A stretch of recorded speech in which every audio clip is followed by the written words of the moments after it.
बिस्मिल्लाहिर्रहमानिर्रहीम। वइज़, और जब कीला कहा जाए लहुम उनसे, आमिनू कि तुम सब ईमान लाओ, बिमा उस पर जो अनज़लल्लाह जो अल्लाह ने नाजिल किया, तो वो कहते हैं कि हम उस पर ईमान लाते हैं जो हम पर उतारा गया, और जो कुछ इसके अलावा है वो उन सब का इनकार करते हैं।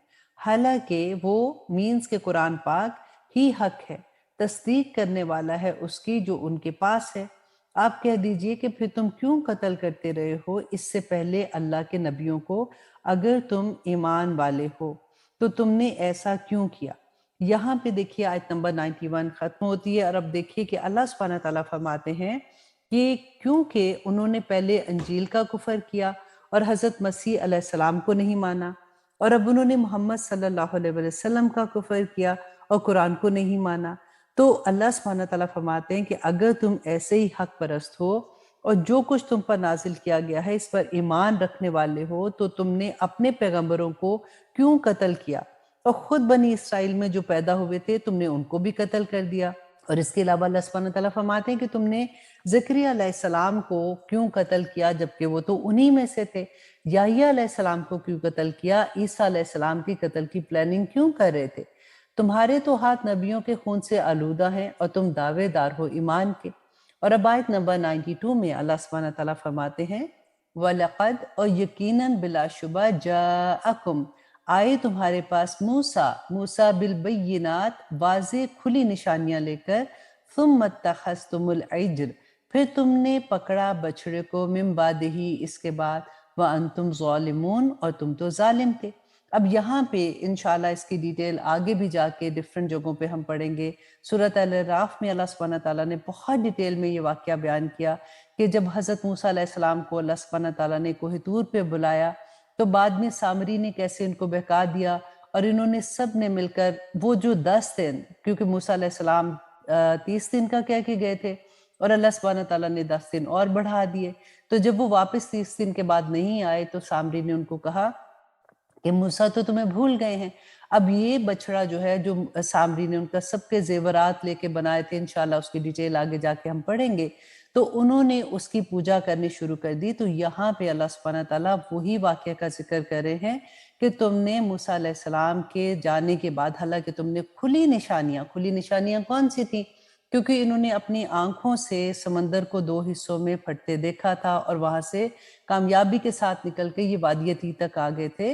तो अल्लाह सुब्हानहू तआला फरमाते हैं कि इतनी खुली निशानियां, इतने खुले मुअज्जिज़ात देखकर फिर तुमने बछड़े को किस तरह से खुदा बना लिया था और किस तरह से उसकी पूजा करना शुरू की, तो तुम तो सब जालिम हो।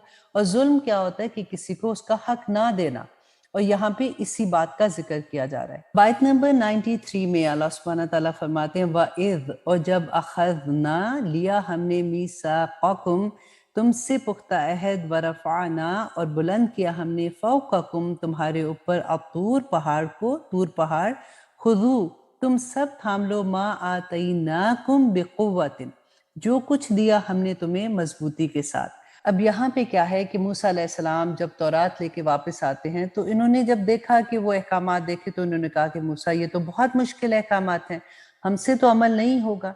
तो अल्लाह सुब्हानहू तआला फरमाते हैं कि उनको ये कहा गया कि ये पहाड़ जो है ये तुम्हारे ऊपर मुअल्लक कर दिया गया, कि ये तुम्हारे ऊपर गिरा दिया जाएगा, कि इसको पकड़ो मजबूती से। मतलब क्या कि इस पे मजबूती से अमल करो, ये तुम्हारे लिए ही अहकामात दिए गए हैं।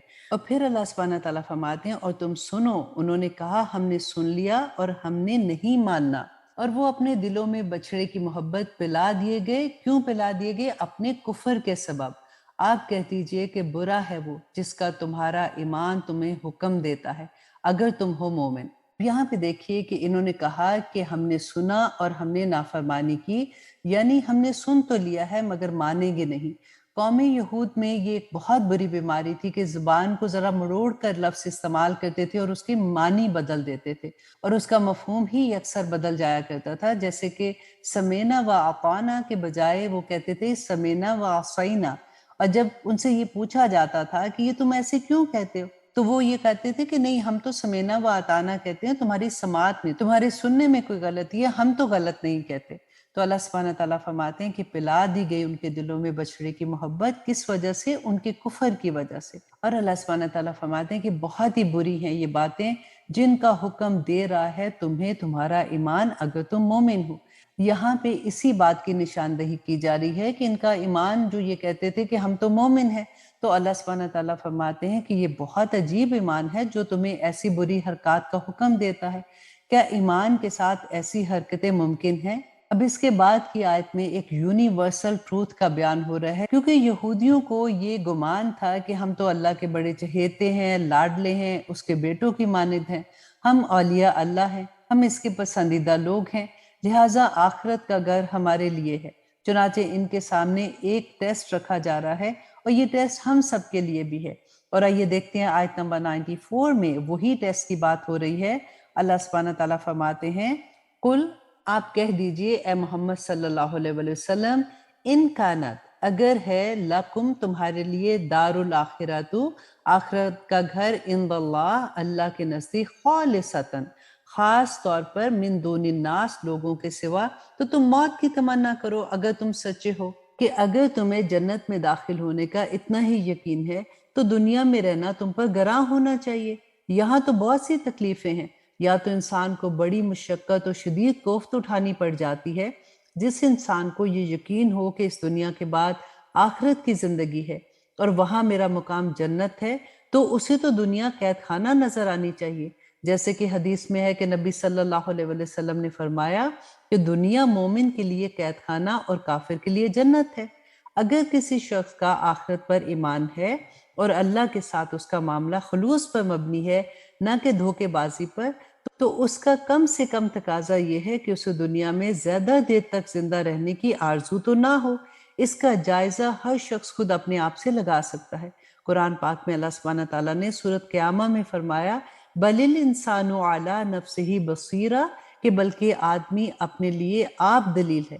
ہر انسان کو خوب معلوم ہے کہ میں کہاں پر کھڑا ہوں۔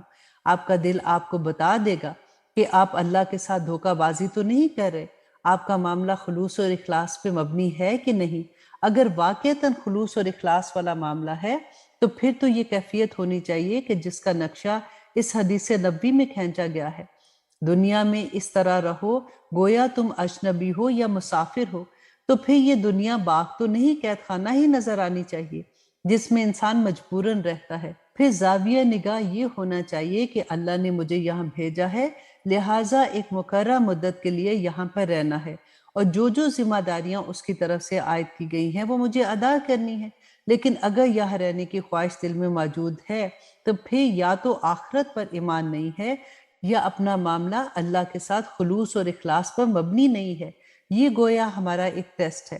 اور اب دیکھیے آیت نمبر 95 میں اللہ سبحانہ تعالیٰ فرماتے ہیں، وَلَن، اور ہرگز نہیں، یَتَمَنَّوْهُ، وہ سب تمنا کریں گے اس کی، آباداً، کبھی بھی، بِمَا قَدَّمَتْ، اس وجہ سے جو انہوں نے آگے بھیجا، ایدیہم، ان کے ہاتھوں نے، واللہ، اور اللہ، علیم، جاننے والا ہے، بالظالمین، ظالموں کو۔ یہاں پہ اللہ سبحانہ تعالیٰ نے فرمایا کہ ہر انسان جس کو اس بات کا یقین ہے کہ اس کو اللہ سبحانہ تعالیٰ کے سامنے کھڑے ہو کے اپنی اس دنیا میں کیے ہوئے اعمال کا جواب دینا ہے، وہ اچھے سے جانتا ہے کہ اس وقت اس کے ساتھ کیا معاملہ کیا جائے گا۔